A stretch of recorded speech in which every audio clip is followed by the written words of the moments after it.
Hello students, we are back again with a new lecture for class 11th.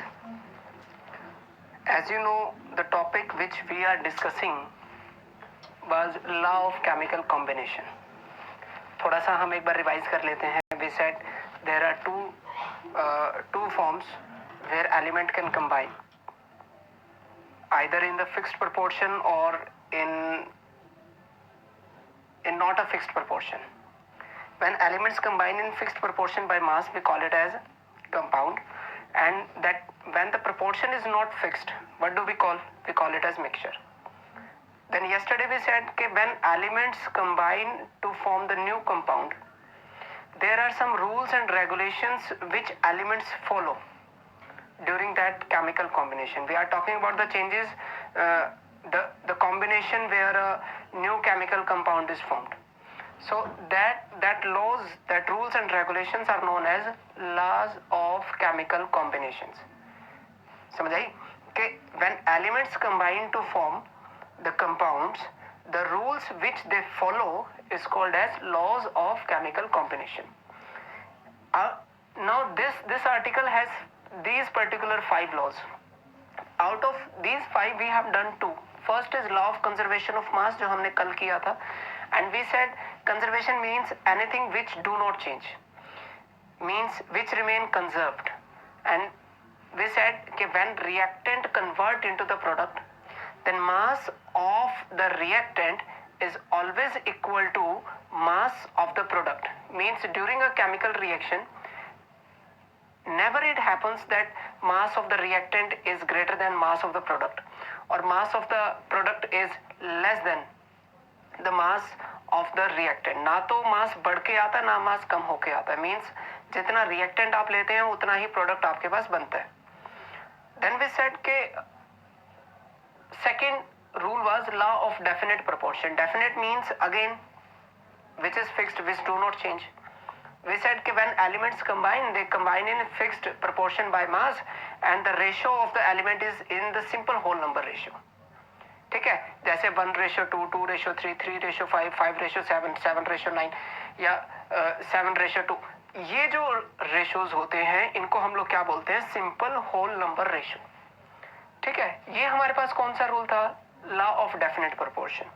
Law of definite proportion में भी हम एक बात कर चुके हैं कि जब एलिमेंट आपस में कंबाइन करेंगे टू फॉर्म द कंपाउंड, तो इसकी कुछ लिमिटेशन है, और लिमिटेशन नंबर 1 वाज के in the case of isomer ये रूल फॉलो नहीं होता.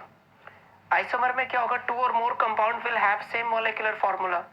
When same molecular formula, it means के उनमें जो एलिमेंट के मास का रेशियो होगा.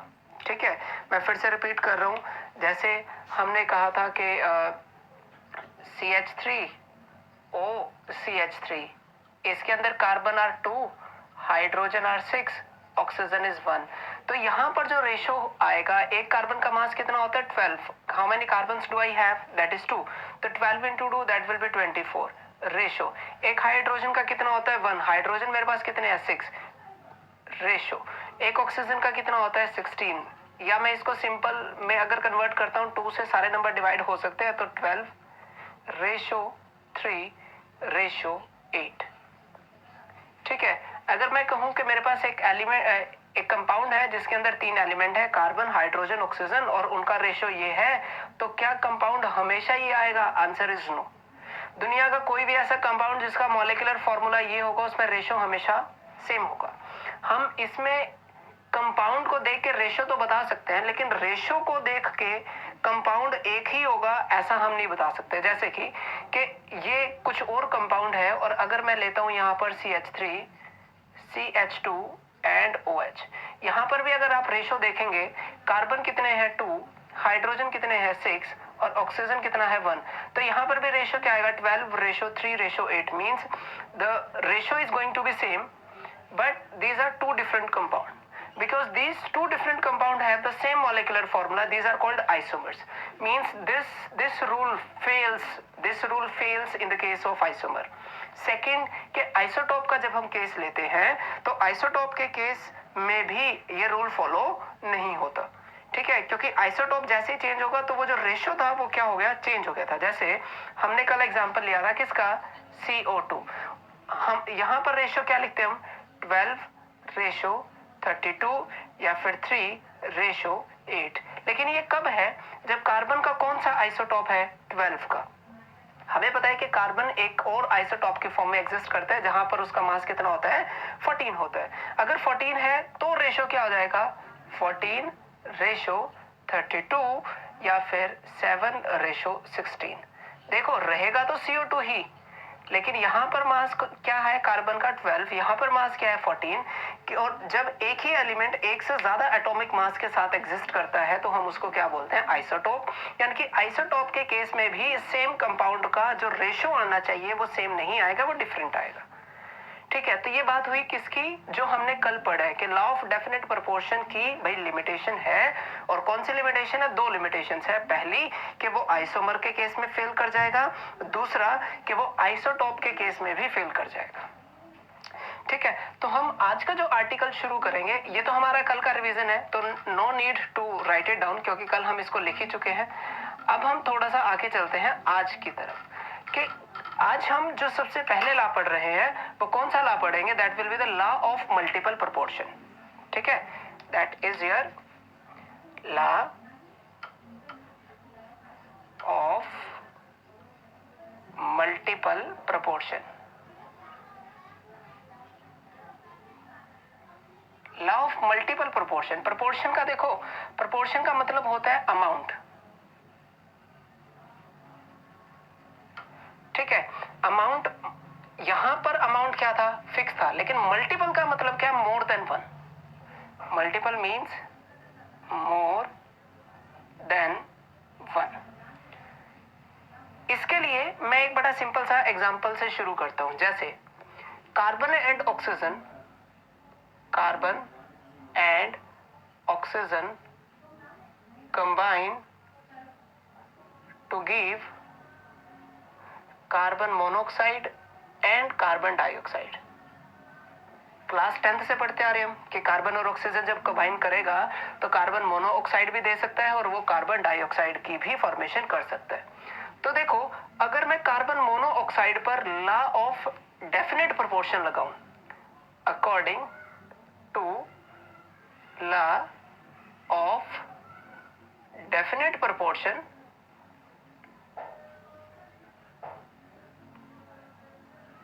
रेशियो ऑफ मासेस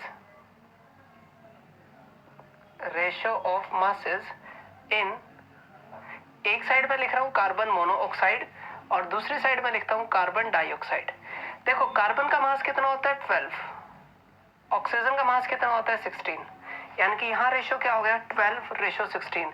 क्योंकि दोनों 4 से डिवाइड हो सकते हैं तो मैं और सिंपल करके लिख सकता हूं 3:8। इसका मतलब है कि to form the carbon monoxide 3 gram of carbon combine with 8 gram of oxygen.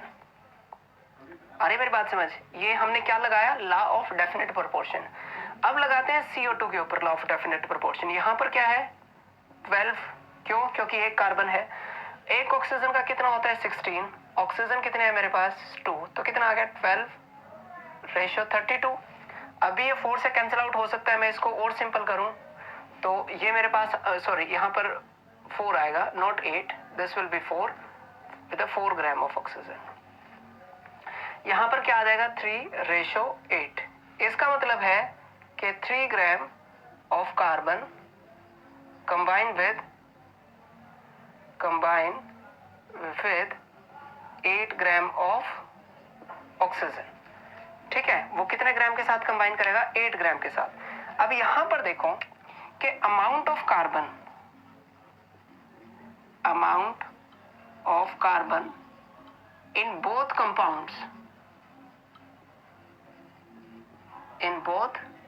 Compounds is same. कैसे, यहां पर भी कितना है, 3 ग्राम, यहां पर भी कितना है, 3 gram, same means that is 3 gram. amount of carbon in both the compound is same, or I can say oxygen combined with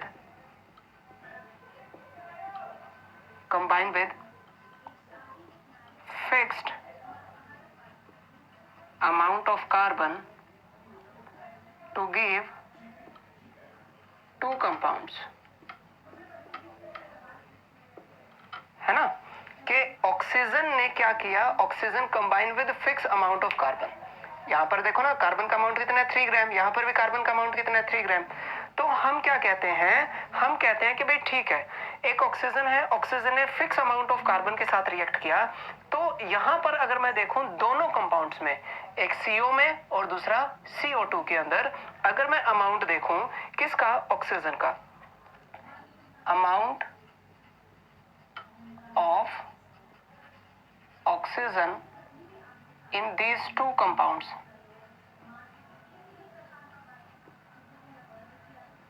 ठीक है, is कितना है, कार्बन मोनोऑक्साइड में देखें तो कितना है 4 ग्राम, और कार्बन डाइऑक्साइड में देखें तो 8 ग्राम, is in the ratio 4:8, है ना.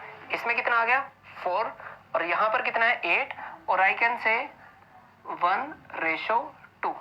1:2 को हम लोग क्या करेंगे, in simple whole number ratio, in simple whole number ratio. ठीक है, वो रेशो क्या है, सिंपल होल नंबर है. होल नंबर का मतलब वहां फ्रैक्शन का कोई चक्कर नहीं है. दूसरा हम क्या कह रहे हैं, दूसरा हम कह रहे हैं कि भाई 3:1, 2:1, 5:7, ये सब क्या होते हैं, सिंपल नंबर होते हैं. इसलिए हम लोग क्या कह रहे हैं, सिंपल होल नंबर रेशो. देखो यहाँ पर कल तक हम क्या बात कर रहे थे, कल तक हम बात कर रहे थे कि element combine in fixed proportion by mass. लेकिन कल हम कोई एक स्पेसिफिक कंपाउंड लेके चल रहे थे, या तो हम कार्बन मोनोऑक्साइड लेके चल रहे थे या कार्बन डाइऑक्साइड लेके चल रहे थे. आज हम उसी में एक स्टेप और ऐड कर रहे हैं. हम कह रहे हैं कि भाई देखो, जब दो एलिमेंट कंबाइन कर रहे हैं और एक से ज्यादा कंपाउंड बना रहे हैं, एक से ज्यादा, जैसे यहाँ पर दो एलिमेंट कौन कौन से लिए, कार्बन और ऑक्सीजन, एक से ज्यादा कौन कौन सा कंपाउंड है, carbon monoxide and carbon dioxide. और इसमें भी मैंने जब रेशो देखा तो एक अजीब बात ये निकली कि ऑक्सीजन हमेशा एक फिक्स अमाउंट ऑफ कार्बन के साथ रिएक्ट कर रहा है, और वो कितना है 3 ग्राम. वो कितना है 3 ग्राम. अगर 3 ग्राम कार्बन के साथ रिएक्ट कर रहे हैं तो इसका मतलब है कि दोनों कंपाउंड्स में ऑक्सीजन का जो रेशो है वो भी क्या है, सिंपल होल नंबर रेशो है. इसी को हम लोग क्या बोलते हैं, लॉ ऑफ मल्टीपल प्रोपोर्शन. देखो इसको एक बार और समझते हैं. हमें पता है कि hydrogen and oxygen combine to form two compounds, के दो अलग अलग कंपाउंड. कौन कौन से, पहला वाटर, दूसरा हाइड्रोजन पेरोक्साइड. हाइड्रोजन पेरोक्साइड का फॉर्मूला क्या होता है, उसका फॉर्मूला होता है H2O2. अगर आप इस पे लगाएं, मैं फिर से कहूंगा, अकॉर्डिंग टू, मैं इसको लिख रहा हूं second law, according to second law. याद रखना, सेकंड लॉ मतलब law of definite proportion. According to the second law, एक तरफ मैं लिख रहा हूं रेशो ऑफ मासेस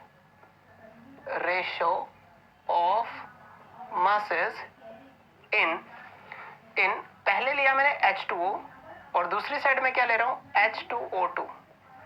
यहां पर एक हाइड्रोजन का मास कितना होता है 1, कितने हैं 2 है.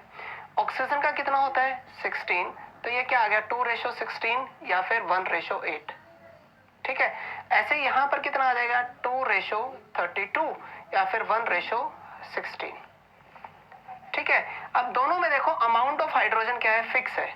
इसका मतलब है इन बोथ द कंपाउंड्स अमाउंट, या हम कह सकते हैं oxygen combine with fixed amount of hydrogen. Fixed amount of hydrogen के साथ वो क्या कर रहे हैं, रिएक्ट कर रहे हैं, फिक्स्ड अमाउंट ऑफ हाइड्रोजन, और वो कितना है 1 ग्राम. देन मैं लिख लेता हूं इसको, that is 1 gram. in both the compound oxygen combined with fixed amount of hydrogen, then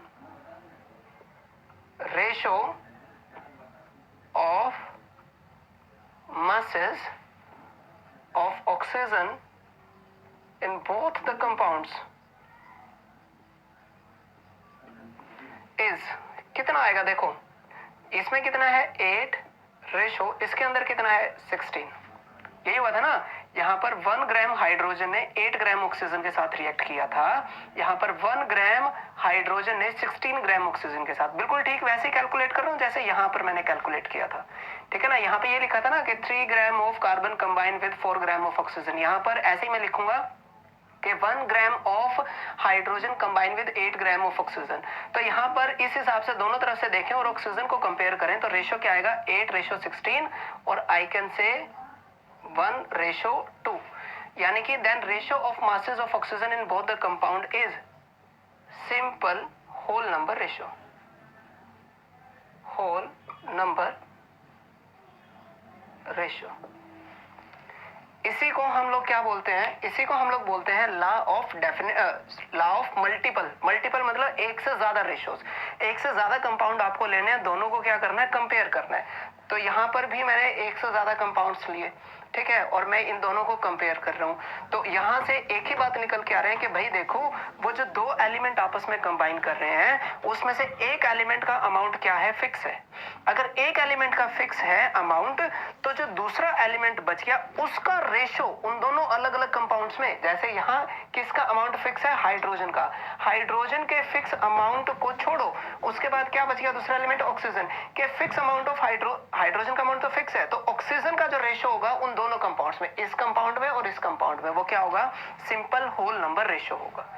ऐसे ही यहाँ पर भी यही हुआ था कि यहाँ पर कार्बन का अमाउंट फिक्स था, जैसे वहां हाइड्रोजन का अमाउंट फिक्स था, यहाँ पर क्या है? कार्बन का अमाउंट फिक्स है। अगर कार्बन का अमाउंट फिक्स है तो दोनों में मैंने ऑक्सीजन का रेशो लिया, ऑक्सीजन का रेशो फिर से क्या आया? 1:2, यानी कि simple whole number ratio. I am not saying that every time your answer is going to be 1:2, नहीं, ऐसा नहीं है, वो कुछ भी हो सकता है, but it will always be simple whole number ratio. इसी में अगर मैं एक और एग्जांपल लूं, एग्जांपल है कि of nitrogen and oxygen combine to give, देखो यहां तो बहुत सारे ऑप्शंस हमारे पास अवेलेबल है, जैसे कि नाइट्रोजन मोनोऑक्साइड, जैसे कि नाइट्रोजन डाइऑक्साइड, जैसे कि N2O5, ठीक है, नाइट्रोजन मोनोऑक्साइड, नाइट्रोजन डाइऑक्साइड और di nitrogen pentoxide, penta means 5। Then according to second law, the ratio of nitrogen and oxygen in, यहां पर मैंने लिखा नाइट्रोजन इन NO, तो नाइट्रोजन का कितना है 14 और ऑक्सीजन का कितना होता है 16, और NO2 में देख लीजिए, NO2 में कितना आएगा? 14:32। तो यहां पर नाइट्रोजन का अमाउंट क्या है? फिक्स है। नाइट्रोजन क्या हो गया? फिक्स्ड है। अगर नाइट्रोजन फिक्स है तो ऑक्सीजन का रेशो देखो कितना है? 16:32 और 1:2। This is the ratio of for oxygen. आ गया ना? सिंपल होल नंबर रेशो आ गया, ठीक है। ऐसे ही देखो अगर मुझे कंपेयर करना हो किसके अंदर? NO एंड, अगर मैं कंपेयर करूं NO and N2O5, NO and N2O5, अब देखो नाइट्रोजन और ऑक्सीजन का यहाँ तो रेशो वही आने वाला है 14:16। यहाँ पर क्या है? यहाँ पर 28:16 × 5 दैट विल बी 80, है ना। लेकिन यहाँ देखो क्या किसी एलिमेंट का अमाउंट फिक्स है क्या? आंसर इज नो, कि भाई नाइट्रोजन यहाँ 14 है, यहाँ 28 है, यहाँ पर ऑक्सीजन 16 है, यहाँ ऑक्सीजन 80 है, तो यहाँ तो किसी का भी अमाउंट फिक्स नहीं है। तो पहले एक का अमाउंट फिक्स करो। अब तक आप ये ऑब्जर्व कर रहे होगे कि oxygen was combining in fixed ratio of another element. यहाँ मैं क्या करूँ? ऑक्सीजन को फिक्स करूंगा। अगर एक 16 ग्राम ऑक्सीजन 14 ग्राम नाइट्रोजन के साथ रिएक्ट करता है, तो अगर आप 16 को 80 में कन्वर्ट करो तो 16 को 80 में कन्वर्ट करने के लिए आपने कितने से मल्टीप्लाई किया? 5 से। तो यहाँ 14 को भी कितने से मल्टीप्लाई करना पड़ेगा? 5 से। यानी कि 14:5 और 16:5, ये कितना आ जाएगा? 80। और यहाँ पर ये कितना आ जाएगा? 70, है ना? ये कितना आ गया? 70 एंड 80। तो यहां से देखो, इन दोनों कंपाउंड्स में मैं क्या कहूंगा? अमाउंट ऑफ ऑक्सीजन क्या है? फिक्स्ड है। अगर अमाउंट ऑफ ऑक्सीजन फिक्स है तो यहां पर देखो रेशो क्या आएगा? 28:70। 28:70 को अगर आप कंपेयर करेंगे तो ये कितना आ जाएगा? 14:35। Again simple whole number ratio, whole number. और ये किसके लिए है? For nitrogen. समझाई मेरी बात? यानी कि एक एलिमेंट के अमाउंट को तो आपको फिक्स करना ही करना पड़ेगा। अगर आपके पास एक एलिमेंट का अमाउंट फिक्स नहीं है तो आप पहले उसको तो फिक्स करो। यहां पर मैंने किसको फिक्स किया? ऑक्सीजन को किया। मान लो मैं नाइट्रोजन को फिक्स करता, ठीक है? अगर मैं नाइट्रोजन को फिक्स करता तो यहां पर क्या आ जाता? देखो, आई होप शायद ये क्लियर होगा। Middle row, let me check here. नहीं, ये अभी क्लियर नहीं है। चलो कोई बात नहीं, इसको मैं नेक्स्ट उसमें करूंगा। हम इसको एक बार डिफाइन कर लेते हैं। लॉ ऑफ मल्टीपल प्रोपोर्शन क्या होगा? लॉ ऑफ मल्टीपल प्रोपोर्शन कहता है कि व्हेन 2 और more elements combine to give 2 और मोर कंपाउंड्स, है ना? 2 या 2 से ज्यादा एलिमेंट कंबाइन करेंगे, एक से ज्यादा, या तो 2 कंपाउंड दें या 2 से ज्यादा दें, सच that a fixed amount of any one element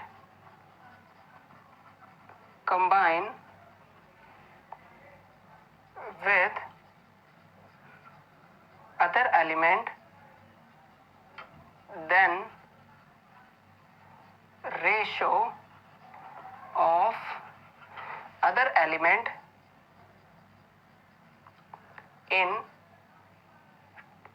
these compounds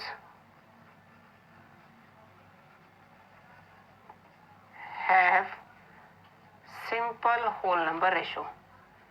simple whole number ratio, ठीक है? When 2 or more elements combine to give 2 or more compound, जैसे फिर से फर्स्ट एग्जांपल देख लो। 2 एलिमेंट मैंने कौन से लिए? कार्बन और oxygen. They combine to give 2 or more compound। 2 compound कौन कौन से हैं? CO and CO2। Such that a fixed amount of any one element combine with other element, then इसमें देखो एक एलिमेंट का अमाउंट फिक्स है और वो कौन सा है? कार्बन है। Then ratio of other element, हम फिक्स वाले की नहीं बात कर रहे हैं, हम बात कर रहे हैं दूसरे की। Then ratio of other element in the compounds have simple whole number ratio, या फिर bear simple whole number ratio. तो यहां पर एक बार आप इस पूरे आर्टिकल का स्क्रीनशॉट ले लीजिए और इसको एक बार उतार लीजिए, ताकि हम इसको फिर से, जो हमारा यहाँ पर एक पॉइंट रह गया है, उसको हम फिर से एक्सप्लेन कर सकते हैं। ठीक है, तो चलते हैं आगे। आई होप आपने इसका स्क्रीनशॉट अब ले लिया होगा। मूविंग ऑन, कि हम भाई यहाँ कह रहे हैं कि इस केस में नाइट्रोजन और ऑक्सीजन का अमाउंट अलग अलग था, ठीक है ना? मैं इसको साफ नहीं कर रहा, मैं इसको साफ कर रहा हूं। हम कह रहे हैं कि यहाँ नाइट्रोजन और ऑक्सीजन का अमाउंट अलग अलग है। कौन कौन से कंपाउंड मैंने लिए? मैंने कंपाउंड लिए for example NO and N2O5, NO and N2O5। यहाँ पर एक एलिमेंट का तो रेशो हमें फिक्स करना ही करना पड़ेगा। तो इसमें रेशो देखो कितना है, 14:16। यहाँ रेशो कितना है, 28:80। अब पहले मैंने क्या किया, ऑक्सीजन को फिक्स किया। अब की बार मैं क्या कर रहा हूँ, नाइट्रोजन को फिक्स कर रहा हूँ। तो यहाँ पर कितना है 14, यहाँ कितना है 28। तो पहले इसको 28 बनाओ। 28 कैसे बनाएंगे, 2 से मल्टीप्लाई करना पड़ेगा। अगर नाइट्रोजन 2 से मल्टीप्लाई हुआ तो ऑक्सीजन भी, तो वो कितना हो जाएगा 32। तो अब नाइट्रोजन का अमाउंट क्या है, फिक्स है। Amount of nitrogen is fixed. Then ratio of oxygen, ratio of oxygen क्या है 32 रेशो 80, या ये कैंसिल हो रहा है 2:5 पर, 2:5 पर। तो हमें करना क्या है, इसके अंदर एक एलिमेंट के अमाउंट को क्या करना है, फिक्स करना है। It is up to you कि आप किसको फिक्स करेंगे और किसको फिक्स नहीं करेंगे। आप इसको फिर से एक बार स्क्रीनशॉट ले लीजिए इस एग्जांपल का, ताकि मैं सारा क्लीन अप कर सकूं। ठीक है, चलिए मूविंग ऑन। हमारे पास क्या था, this was my law of definite proportion. इससे नेक्स्ट हम चलते हैं, इससे नेक्स्ट हमारे पास आता है क्या, इससे नेक्स्ट हमारे पास आता है लॉ ऑफ रेसिप्रोकल प्रोपोर्शन। ठीक है, लॉ ऑफ रेसिप्रोकल प्रोपोर्शन जो है वो वैसे तो एनसीईआरटी में गिवन नहीं है। ठीक है, that is not given in NCERT, but still हम उसको बिल्कुल जरूर करेंगे। ठीक है, देखें थोड़ा सा अजीब सा लॉ है, लेकिन आप लोग इसको बड़े ध्यान से पढ़ेंगे तो इट विल बी इजी। हमने यहां पर कितने एलिमेंट्स लिए, यहां पर तो एक ही कंपाउंड लिया, only one compound, only one compound. इसके अंदर क्या लिया, 2 और मोर कंपाउंड्स। ठीक है, 2 और मोर कंपाउंड्स ऑफ 2 एलिमेंट्स। एलिमेंट्स कितने लिए हमने, 2 लिए। जैसे पहले एग्जांपल में हमने क्या क्या लिया, हमने लिया कार्बन, हमने लिया ऑक्सीजन। दूसरे एग्जांपल में हमने क्या लिया, दूसरे एग्जांपल में हमने लिया hydrogen and oxygen. Third example में हमने क्या लिया, हमने थर्ड एग्जांपल में लिया नाइट्रोजन एंड ऑक्सीजन। यानी कि एलिमेंट कितने रखते थे, 2। अब हम क्या करने वाले हैं, हम इस एलिमेंट की काउंटिंग को बढ़ाने वाले हैं, 2 से ज्यादा एलिमेंट लेंगे। अब एक सीधी सी बात है, 2 से ज्यादा एलिमेंट लेंगे तो हम कंपाउंड भी 2 से ज्यादा ही डील करेंगे। ठीक है ना, हम यहाँ पर 2 से ज्यादा एलिमेंट की बात करने वाले हैं। 2 से ज्यादा एलिमेंट की जब हम बात करेंगे तो देखिए हमने एलिमेंट किस हिसाब से लेने हैं। We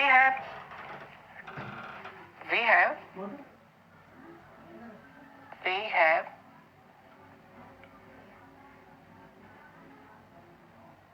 more than 2 elements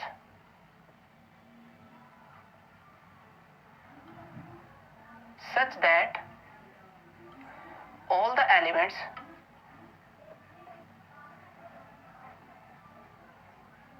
combine with each other, कि वो एक दूसरे के साथ कंबाइन करेंगे। ठीक है, इसका जो मैं एग्जांपल ले रहा हूं यहां पर मेरे पास है एक बड़ा सिंपल सा एग्जांपल है। I have hydrogen, I have carbon and I have oxygen. ध्यान से समझना क्योंकि इंपॉर्टेंट है, एनसीईआरटी का पार्ट नहीं है, but still it's important. We have more than 2 elements such that all the elements combine with each other. मैंने 3 element लिए, एक हाइड्रोजन, एक कार्बन और दूसरा ऑक्सीजन। क्या ये तीनों आपस में रिएक्ट करते हैं? बिल्कुल रिएक्ट करते हैं। कार्बन और हाइड्रोजन जब रिएक्ट करता है तो क्या आता है हमारे पास, CH4। हमारे पास क्या आता है, CH4। अब देखें दोबारा से, कार्बन और ऑक्सीजन रिएक्ट करता है क्या? बिल्कुल करता है। क्या देता है, CO2। हाइड्रोजन और ऑक्सीजन कंबाइन करता है क्या? बिल्कुल करता है। क्या देता है, H2। फिर से देख लो हमने क्या किया, we have more than 2 elements, कितने लिए, 3, such that all element combine with each other, के कार्बन हाइड्रोजन के साथ भी रिएक्ट करता है और कार्बन ऑक्सीजन के साथ भी, ऐसे ही ऑक्सीजन हाइड्रोजन के साथ भी और कार्बन, मतलब जो भी 3 एलिमेंट आप ले रहे हो तीनों एक दूसरे के साथ रिएक्ट करने चाहिए। अगर ये तीनों एक दूसरे के साथ रिएक्ट करते हैं तो अब इसके अंदर अकॉर्डिंग टू सेकंड लॉ, फिर से मैं, क्योंकि मैं बार बार लंबी चीजें नहीं लिखना चाह रहा, शॉर्ट में करना चाह रहा हूं, तो लॉ ऑफ डेफिनेट प्रोपोर्शन को मैं क्या लिख रहा हूं, second law. According to second law, the ratio of masses in compound CH4 and CO2 CH4 and CO2। देखो CH4 एंड CO2 में देखें क्या होता है, CH4 के अंदर क्या आएगा 12:4। हाइड्रोजन का कितना होता है 1, तो कितने हाइड्रोजन आपके पास 4, या फिर मैं कह सकता हूँ 3:1। ठीक है। ऐसे CO2 के अंदर देखो, CO2 के अंदर क्या है 12:32, एक ऑक्सीजन का 16 होता है, और आई कैन से 3:8। अब यहां पर देखो amount of hydrogen amount of carbon is fixed. कितना है, that is 3 gram, that is your 3 gram. Then ratio of other element, ratio of other elements in the compound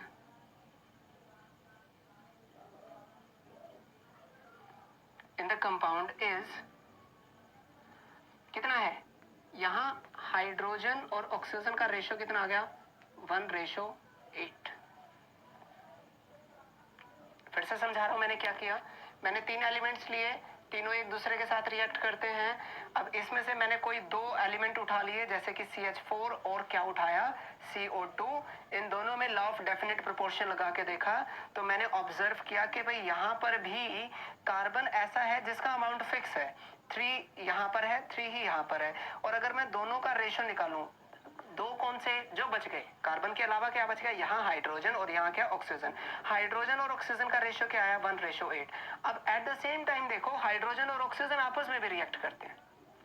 ठीक है। अब जब हाइड्रोजन और ऑक्सीजन आपस में कंबाइन करते हैं तो इसका रेशो देखो कितना आएगा, हाइड्रोजन के अंदर वाटर के अंदर अकॉर्डिंग टू सेकेंड लॉ वो क्या कहेगा, वो कहेगा भाई देखो ऐसा है, हाइड्रोजन का एक का मास होता है 1, हाइड्रोजन मेरे पास है 2, ऑक्सीजन का होता है 16, वो कितना है 1:8। अब ये जो रेशो है ये बिल्कुल सेम वही रेशो है जो यहां पर बच गया, और यही हमारे पास क्या है, law of reciprocal proportion.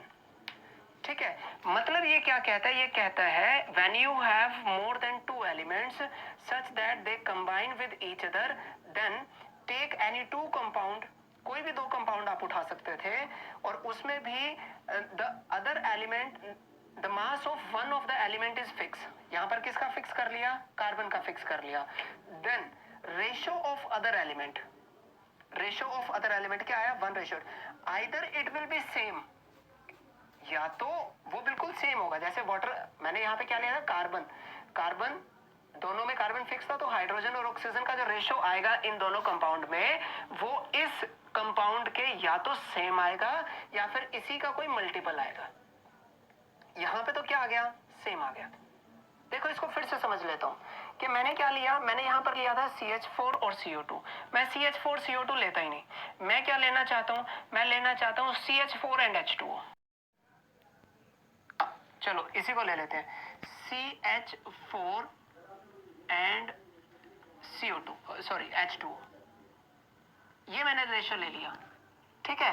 Then according to second law बात क्या आ जाएगी, इसका रेशो देखो क्या आएगा, कार्बन रेशो हाइड्रोजन वो आएगा 12:4 या फिर 3:1।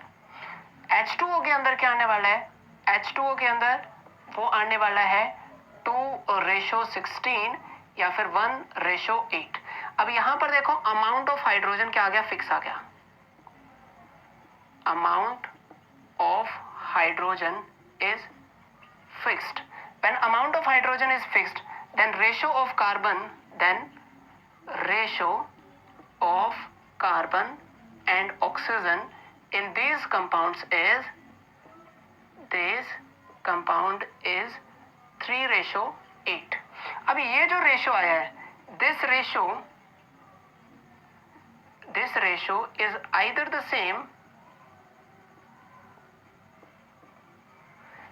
same or some multiple, या तो बिल्कुल सेम होगा या फिर कुछ मल्टीपल होगा of the ratio of third compound. कि जो दो कंपाउंड हमने लिए हैं उसके बाद जो तीसरा कंपाउंड बन गया उसमें जो रेशो आएगा वो या तो बिल्कुल 3:8 आएगा या फिर इसी का कुछ मल्टीपल आएगा। देखो क्या आता है। तीसरा कंपाउंड क्या है मेरे पास, मैंने CH4 और H2O लिया, CH4 H2O लिया।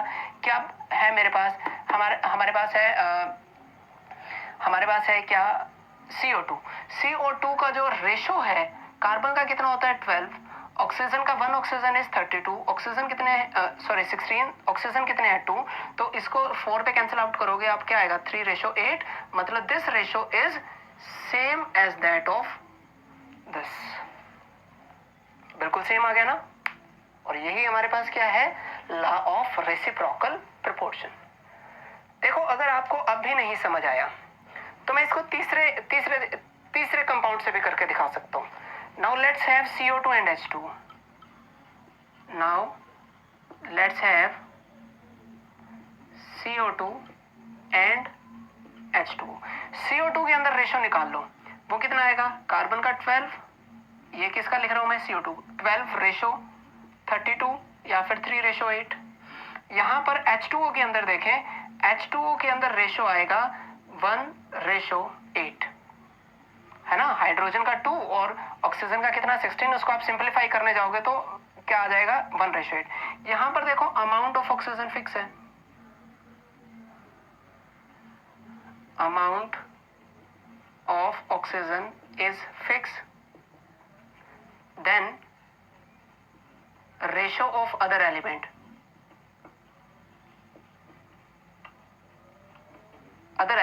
वो क्या है, कार्बन और हाइड्रोजन का रेशो बच गया 3:1।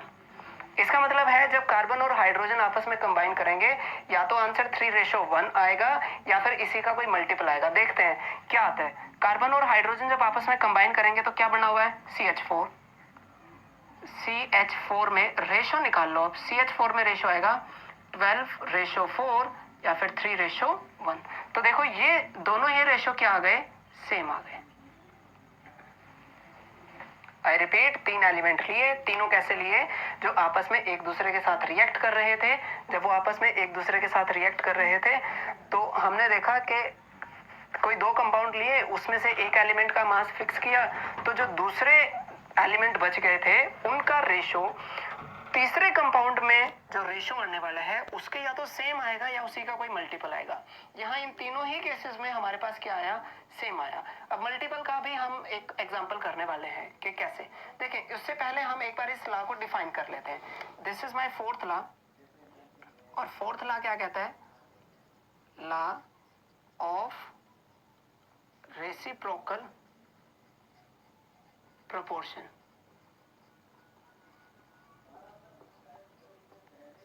इसको डिफाइन कर लेते हैं कि when more than 2 elements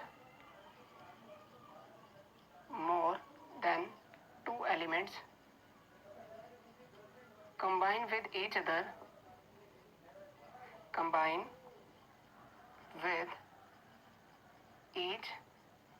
other, such that ratio, या रेशो की बजाय मैं कहूंगा mass of any one element,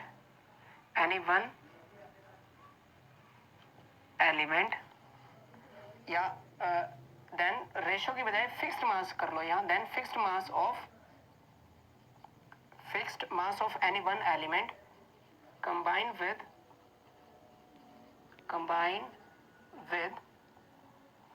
combine with then fixed mass of any one element combined with other two, then ratio of these two elements in these compounds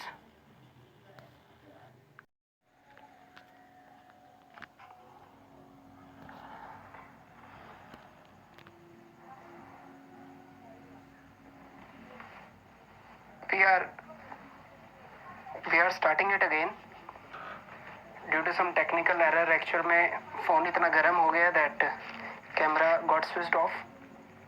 चलिए we are back again without wasting time। Law of reciprocal proportion हमने क्या किया, 3 elements लिए, तीनों एक दूसरे के साथ कंबाइन कर रहे थे। जब तीनों एक दूसरे के साथ कंबाइन करते हैं तो उसमें से कोई भी 2 कंपाउंड आपने उठा लिए, कोई भी 2।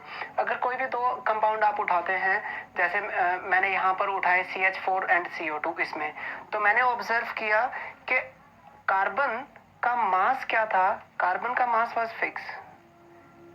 ठीक है, कार्बन का मास क्या था, फिक्स था। अगर कार्बन का मास फिक्स है तो यहां से दूसरे एलिमेंट्स का जो मास है दोनों अलग अलग कंपाउंड्स में, वो कैसा है, सेम है। ठीक है, वो कैसा है, सेम है। इसी को हम लोग बोलते हैं लॉ ऑफ डेफिनेट प्रोपोर्शन, के भाई या तो आप इस रेशो को देख लो, या जब वो एलिमेंट्स आपस में कंबाइन करेंगे टू फॉर्म द वाटर, वो जो रेशो होगा वो इस रेशो के या तो सेम आएगा या फिर इसका कोई मल्टीपल होगा। यहां तो हमने तीनों ही केसेस देखे जहां पे क्या था, सेम था। ठीक है, अब हम इसके अलावा एक और एग्जांपल करेंगे। अच्छा, हम थे लॉ ऑफ रेसिप्रोकल प्रोपोर्शन को डिफाइन कर रहे थे, हम लिखेंगे इसको, when more than 2 elements combine with each other such that the fixed mass of any one element combine with other 2, then ratio of these 2 element in these 2 compound के किसी भी 2 कंपाउंड को आप उठा लो, is either the same or some whole number multiple to the ratio of the third compound। कि third compound का ratio आप देखो और वो जो रेशियो अब आया है उसको देखो, या तो वो सेम होगा या फिर उसका कुछ मल्टीपल होगा। ठीक है, अगर मैं बात करूं मल्टीपल की, तो मल्टीपल को भी मैं यहीं से डिफाइन कर सकता था। एक बार आप इसका स्क्रीनशॉट ले लीजिए ताकि आप इसको जो है नोट्स बनाने में आपको आसानी रहे। ठीक है, चलिए मूविंग ऑन। मैं इसी एग्जांपल को फिर से अगर कंटिन्यू करूं, अब मैं यहां पर कह रहा हूं कि हमने वहां क्या लिया हमने वहां लिया H2O। मैं H2O की बजाय अगर यहां पर क्या ले लेता, H2O2 ले लेता। हाइड्रोजन पेरोक्साइड याद है ना, अभी थोड़ी देर पहले किया था कि H2O2। अगर H2O2 में लेता तो यहां पर मेरे पास आता क्या, जो रेशो आया था 2:16, वो क्या आता, 2:32। अगर 2:32 आता तो ये कितना आ जाता, 1:16। अभी तक ये क्या था, अब पहले क्या आ रहा था, 1:8, और ये भी कितना था, 1:8। लेकिन अब ये कितना है, 1:8, और ये कितना है, 1:16। ठीक है, यानी कि मैं कहूंगा कि ratio of hydrogen and oxygen in CH4 and CO2 is 1:8, and ratio in H2O2 is 1:16। ठीक है ना, यहाँ हाइड्रोजन का रेशो क्या है, 1, ऑक्सीजन का रेशो क्या है, 8। यहाँ हाइड्रोजन का रेशो 1, ऑक्सीजन का रेशो कितना, 16। तो यहां से एक बात बड़ी क्लियर है कि अब तक तो क्या आ रहा था, सेम आ रहा था, लेकिन अब देखो यहां पर हाइड्रोजन 1 है, यहां पर भी हाइड्रोजन 1 है, लेकिन यहां पर कितना है, 8, और यहां पर कितना है, 16। H2O2 में कितना है, 16। तो अगर आप दोनों में रिलेशन निकालो तो ये इसका क्या है, मल्टीपल है। 8 2 जा 16, कि भाई या तो सेम होता जैसे पहले कर रहे थे, या अब इसका कुछ मल्टीपल होगा। तो अब क्या आ रहा है मेरे पास, उसका मल्टीपल, कि इसमें H2O2 में जो ऑक्सीजन है वो 2 गुना है, किससे, इसमें ऑक्सीजन के अमाउंट से। इसी को हम लोग क्या बोल रहे थे, लॉ ऑफ रेसिप्रोकल प्रोपोर्शन। ठीक है, इसी को हम एक और एग्जांपल से सॉल्व करेंगे। हम ले रहे हैं यहाँ पर 3 एलिमेंट, सल्फर है, हाइड्रोजन है और ऑक्सीजन है। ठीक है, तो देखो मैं इसको साफ कर रहा हूं, आप सिर्फ इसका स्क्रीनशॉट ले लीजिए। इसको मैं लिख देता हूं स्क्रीनशॉट लेने से पहले, here ratio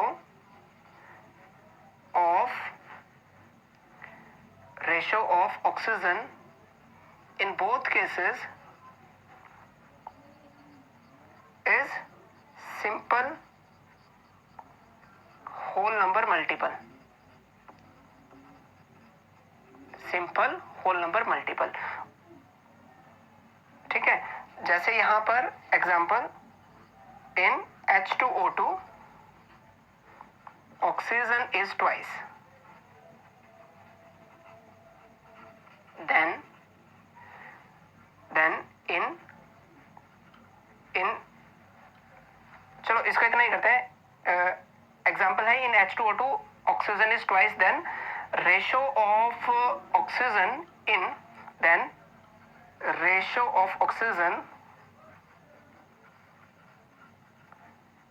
in CO2 and H2.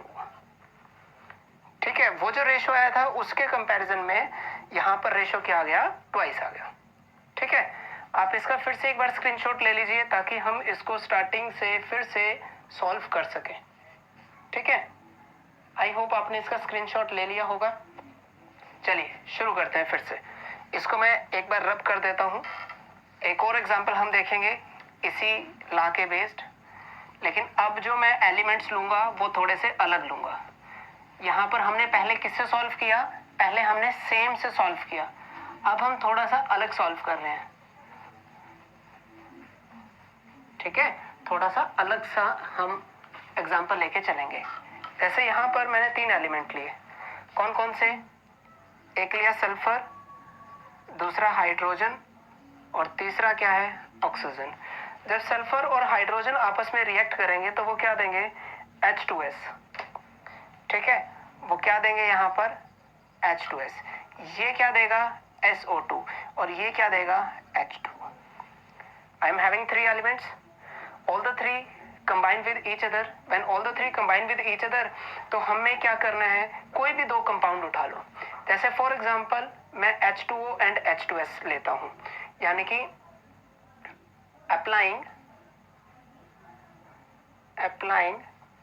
Second law मैं बार बार कह रहा हूं. Second law for me here is law of definite proportion. Second law on H2S and SO2.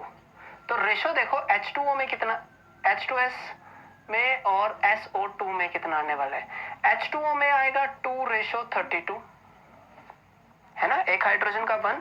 और यहां पर मेरे पास कितने हाइड्रोजन है, यहां पर मेरे पास हाइड्रोजन भी कितने हैं, 2 है. तो एक सल्फर का कितना होता है, 32. ऐसे यहां पर एक सल्फर का कितना है, 32, और 2 ऑक्सीजन का भी कितना आएगा, 32. और आई कैन से 1:16. यहां पर भी क्या लिख सकता हूं, 1:1. ठीक है, ये कितना आ जाएगा, 1:1. या इसको मैं सिंपल होल नंबर में अभी नहीं कन्वर्ट करता क्योंकि उससे आपको समझने में कंफ्यूजन हो जाएगी. यहां पर कितना है, 32, यहां पर भी कितना है, 32. इसका मतलब है अमाउंट ऑफ सल्फर या fixed amount of sulfur is reacting with hydrogen and oxygen, है ना, दोनों में 32 ग्राम है. अब now ratio of hydrogen and oxygen in these compounds is hydrogen का यहां पर क्या है, हाइड्रोजन रेशो ऑक्सीजन. यहां कितना है, 2, और यहां कितना है, 32, और ये कितना आएगा, 1:16, है ना. सल्फर का अमाउंट क्या है, फिक्स है, और बाकी 2 एलिमेंट का अमाउंट क्या कर रहे हैं, चेंज कर रहे हैं. तो हम कह रहे हैं कि इनका जो रेशो आया है, this ratio either the same और some multiple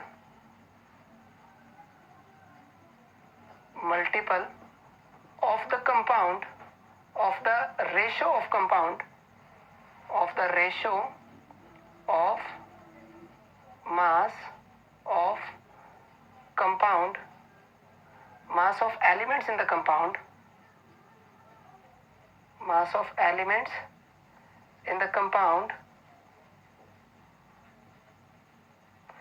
formed by direct reaction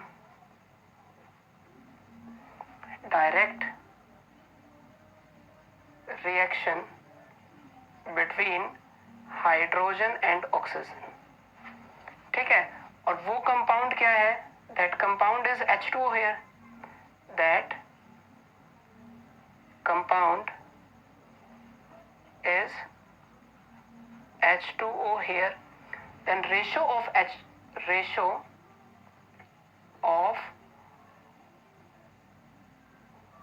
mass of hydrogen and oxygen in the compound in water is H, और ऑक्सीजन का अमाउंट देखो इसमें कितना आएगा, दैट विल बी 2:16 या फिर 1:8। क्या ये सेम है? Answer is no. ये कितना आया? 1:16। ये कितना आ रहा है? 1:8। सेम नहीं, सेम नहीं आ रहा, लेकिन but amount of hydrogen in both ratio. मैं कौन कौन से रेशो की बात कर रहा हूं? मैं बात कह रहा हूं यहां पर एक तो H2O की, और दूसरा मैं किसकी बात कह रहा हूं? मैं दूसरी बात कह रहा हूं इस रेशो की। ये जो रेशो है both, but amount of hydrogen in both ratio is same and amount of oxygen is twice, ठीक है ना। यहां पर कितना है? 16, और यहां पर कितना है? 8। हमने क्या कहा था? या तो वो एलिमेंट्स का रेशियो सेम होगा या कुछ मल्टीपल होगा। हाइड्रोजन के केस में तो वो क्या है? सेम है, लेकिन ऑक्सीजन के केस में क्या है? मल्टीपल है। ऑक्सीजन के केस में क्या है? मल्टीपल है। अगर मान लो आप यहां पर H2O ना लेट करके क्या लेट करते? H2O2। H2O ना लेट करके क्या लेट करते? H2O2। अगर H2O2 बनता तो यहां पर भी मैं क्या लिखता? H2O2। और H2O2 अगर होता then in case of H2O2, in case of H2O2 यहां पर रेशो निकालो। यहां रेशो क्या आएगा? Hydrogen ratio oxygen, this will be 2:32 या फिर 1:16। This ratio is same as this ratio, ठीक है। मतलब किसी केस में तो वो क्या आएगा? सेम आएगा, और किसी केस में क्या आएगा? किसी केस में उसका वो मल्टीपल हो जाएगा, ठीक है। थोड़ा सा ट्रिकी है ये, बट हाँ इजी है।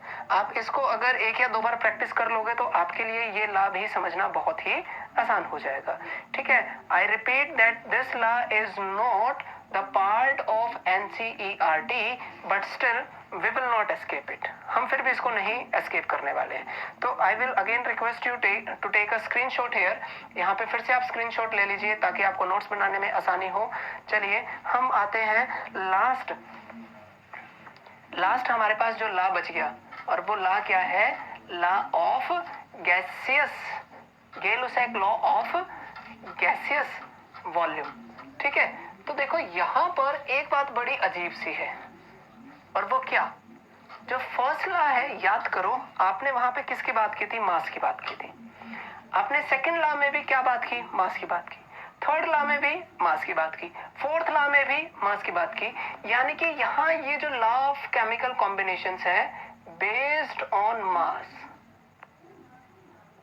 बेस्ड ऑन मास के ये जो लॉज हैं हमारे पास, ये किसके बेस्ड हैं? ये बेस्ड हैं लॉ के। अगर ये लॉ के बेस्ड हैं तो फिफ्थ का नाम एक बार फिर से पढ़ लीजिए, गे-लुसैक लॉ ऑफ गैसियस वॉल्यूम।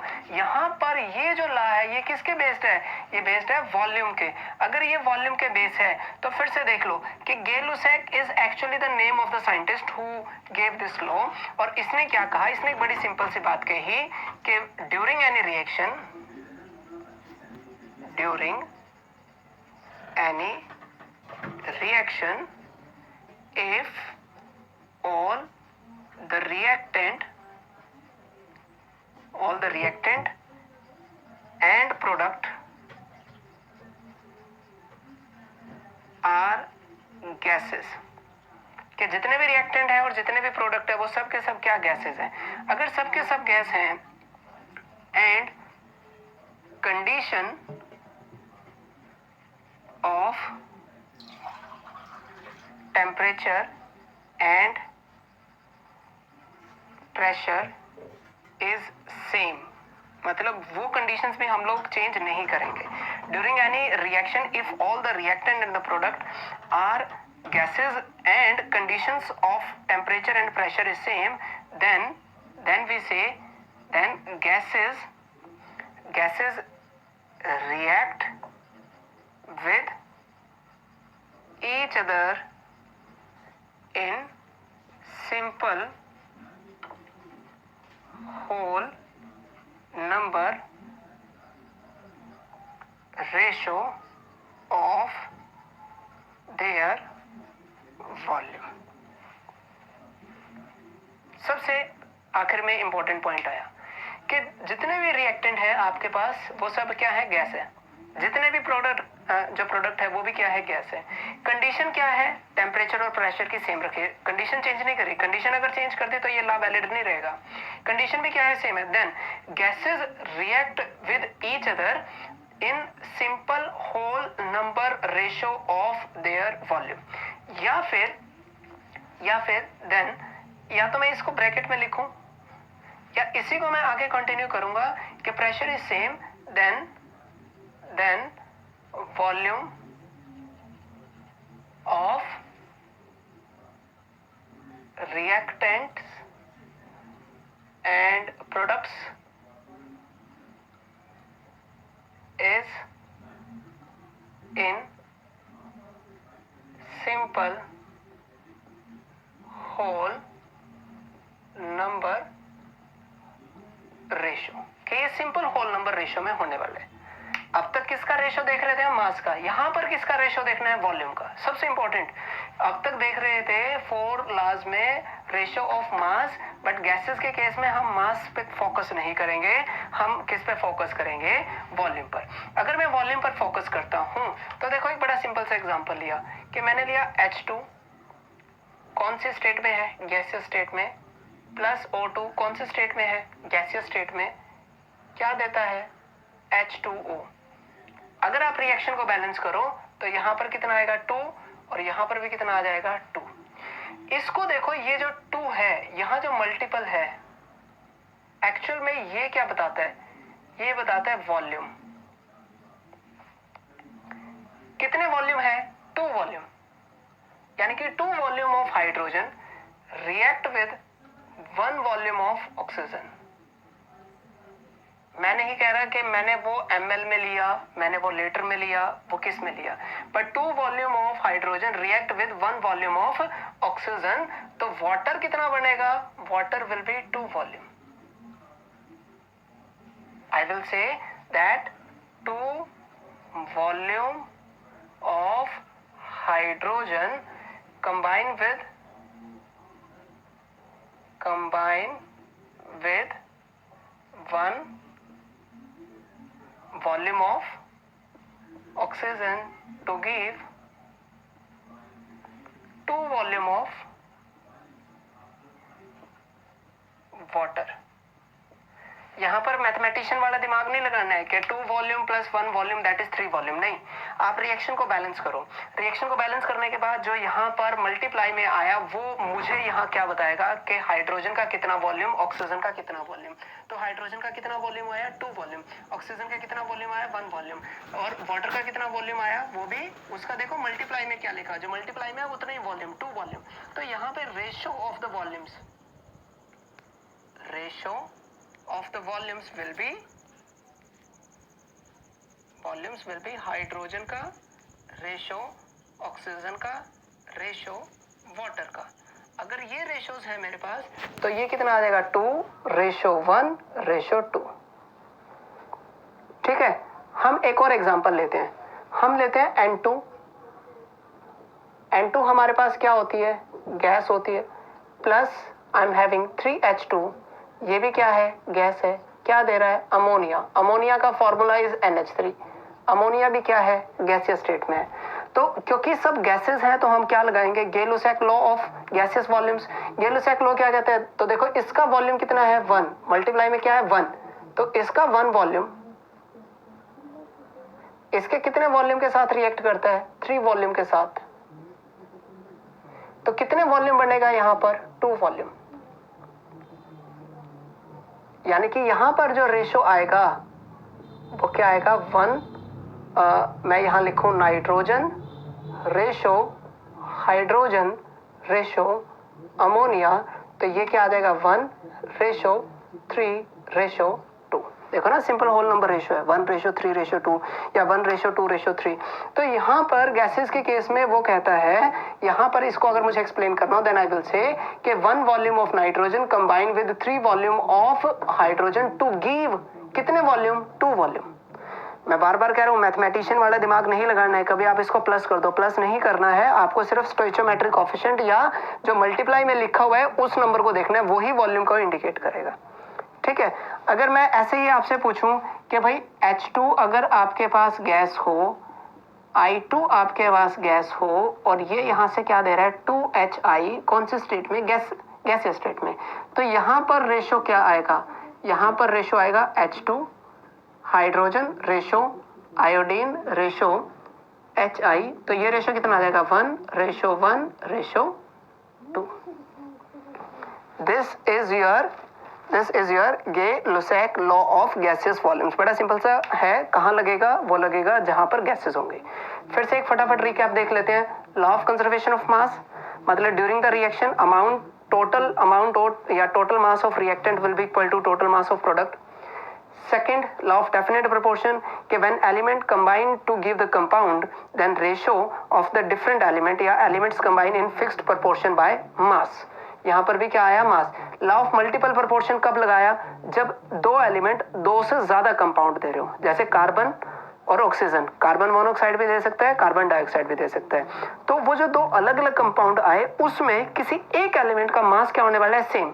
तो जिस एलिमेंट का मास सेम है उसके अलावा जो 2 बच गए, जैसे CO2 और CO के अंदर कार्बन का अमाउंट सेम आएगा, तो ऑक्सीजन का amount in both the compound, oxygen का amount in both the compound, that will be simple whole number ratio. Third हमारे पास क्या है, लॉ ऑफ मल्टीपल। मल्टीपल मतलब 2 से भी ज्यादा आने हैं यहाँ, यानी कि एलिमेंट भी 2 से ज्यादा लेंगे। जैसे पीछे हमने डील किया, कार्बन है, हाइड्रोजन, ऑक्सीजन है, तो उसने कहा कि कोई भी 2 कंपाउंड आप उठाओ, उसमें एक एलिमेंट का मास फिक्स करो, तो जो बाकी 2 एलिमेंट बच गए, यहां पर जो उन 2 एलिमेंट का रेशो आएगा वो रेशो या तो सेम होगा या कोई मल्टीपल होगा किस रेशो के, जब वो दोनों एलिमेंट डायरेक्ट आपस में रिएक्ट करते हैं। जैसे पिछले एग्जांपल में क्या लिया था हमने, CO2 एंड CH4। CO2 और CH4 में कार्बन का अमाउंट सेम था, हाइड्रोजन और ऑक्सीजन का यहाँ जो रेशो आएगा वो या तो सेम आएगा या कुछ मल्टीपल आएगा, किसके, जब हाइड्रोजन और ऑक्सीजन आपस में डायरेक्टली कंबाइन करेंगे। अगर मान लो H2O आया, ठीक है, तो वो तो सेम आएगा, अगर H2O2 आता है तो वो कुछ मल्टीपल आ जाएगा।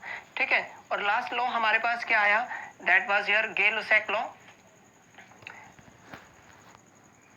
गे-लुसैक लॉ ने हमें क्या कहा, गे-लुसैक लॉ सेट के, क्या मैं कहीं कुछ गड़बड़ कर गया हूँ, डेफिनेट प्रोपोर्शन मल्टीपल में नहीं, ठीक था, मल्टीपल में 2 एलिमेंट लिए और कंपाउंड भी 2 लिए, रेसिप्रोकल में एलिमेंट 3 लिए और कंपाउंड भी 3 लिए। गे-लुसैक लॉ में सब क्या आएंगी, गैसेस आएंगी, और गैसेस जब आएंगी तो आपको क्या करना है कि जब गैसेस को आप रिएक्ट करवा रहे हो तो टेम्परेचर और प्रेशर की कंडीशन को सेम रखना है, और टेम्परेचर और प्रेशर की कंडीशन सेम आने के बाद यू विल ऑब्जर्व कि वो जब रिएक्ट करती हैं तो वो मास से नहीं, वो वॉल्यूम से सेम आता है। रेशो वहां पे मास का नहीं लेना, रेशो किसका लेना है, वॉल्यूम का। और वॉल्यूम कहाँ से पता चलेगा कि रिएक्शन को बैलेंस करो, मल्टीप्लाई में जो आएगा वो वॉल्यूम है।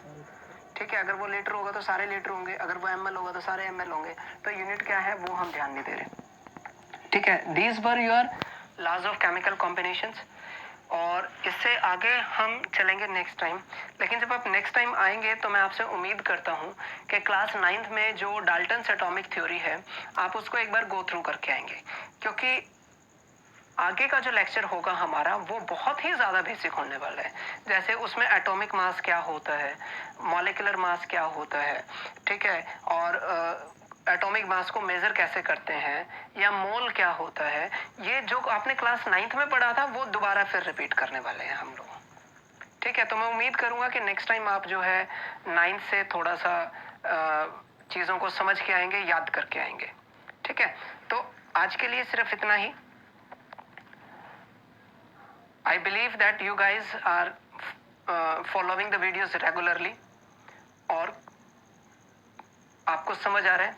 अगर किसी को समझ नहीं आता तो हमने एक नया तरीका निकाला है कि मैं यहाँ से साइड हो जाता हूँ, आप यहाँ बोर्ड आपके पास विजिबल है, here you can take a screenshot लेके आप उसको सेफ रख सकते हैं आपकी मोबाइल की जो है, अगर मोबाइल पे देख रहे हैं तो मोबाइल की मेमोरी में, और लैपटॉप पे देख रहे हैं या सिस्टम पे देख रहे हैं तो उसकी मेमोरी में आप स्क्रीनशॉट लेके सेव कर सकते हैं, ताकि वहाँ से आप नोट्स आसानी से बना सकें। ठीक है, तो नोट्स, कुछ मेरे पास डिमांड आ रही थी कि सर नोट्स देंगे आप। भाई मैं दे सकता हूँ, मेरे पास है भी, लेकिन मैं नहीं देना चाहता। क्यों नहीं देना चाहता? क्योंकि अगर मैं अब आपको नोट्स दे देता हूँ पहले ही स्टेप में, तो मुझे एक बहुत बड़ा डर लगता है। वो ये लगता है कि नोट्स मिलने के बाद आप लोग बुक्स को पढ़ना छोड़ देते हैं। जब आप बुक्स को पढ़ना छोड़ देंगे तो सबसे ज़्यादा नुकसान आपका ये होगा कि जिस दिन आपने बुक पढ़नी छोड़ दी, आपकी ग्रोथ वहीं रुक गई। ठीक है, we are not dealing with class 9th और क्लास 10th के। एक नोटबुक थी, नोटबुक में बहुत सारे क्वेश्चंस थे, उसी में से काफ़ी सारे क्वेश्चंस एग्जाम में एज इट इज़ आ गए। नहीं, दिस इज क्लास 11th, चीज़ें वास्ट हैं। वास्ट होने की वजह से बहुत सारी चीज़ें आपको समझनी पड़ेगी, अंडरस्टैंड करनी पड़ेगी, उसको नई सिचुएशन में अप्लाई करना पड़ेगा। आई एम सेइंग नई सिचुएशन में अप्लाई करना पड़ेगा। जब नई सिचुएशन में अप्लाई करना पड़ेगा तो वो तभी पॉसिबल है जब आप बुक्स को आसानी से थोरोली पढ़ें। ठीक है, तो नोट्स हम अभी स्टार्टिंग में प्रोवाइड नहीं करा रहे, लेकिन हाँ जब क्लास शुरू होगी, क्योंकि नोटबुक्स मेंटेन करनी है, तो the new solution which I have is कि take the screenshot. I think सब विजिबल होता है, रीडेबल है, आप वहाँ से आसानी से बना सकते हैं। ठीक है, और फिर भी अगर ज़रूरत पड़ी तो जब क्लास शुरू होगी then I will provide hard copy. ठीक है, मोबाइल पे हम लोग प्रोवाइड नहीं कराएंगे, हम लोग उसको हार्ड कॉपी में प्रोवाइड कराएंगे, ताकि आप उसको एज अ रिकॉर्ड भी अपने पास रख सकें। ठीक है ना, अभी नहीं पता कि कितने सारे बच्चे मेरी क्लास के हैं जो ये देख रहे हैं, या कितने सारे ऐसे हैं जो शायद 5 मिनट में ही एक बार चैनल पे आए, व्यू किया, चले गए। ठीक है, आई डोंट नो, तो ऐसे बच्चों से बचने के लिए हम उनको हार्ड में ही प्रोवाइड कराएंगे। So this is the information. ठीक है, तो नेक्स्ट टाइम आप पढ़ के आए, 9th क्लास की बुक से आप गो थ्रू करके आए और अच्छे से पढ़ें, बेस स्ट्रॉन्ग करें। This is all for the day, मिलते हैं next time. All the very best, and at the end, don't forget to like, share and subscribe. Share with your friends, leave a comment in case you have any problem, and in case you don't have any problem and you like the video, you can leave the comment in that situation also. That's a kind of boost for me. Thank you very much.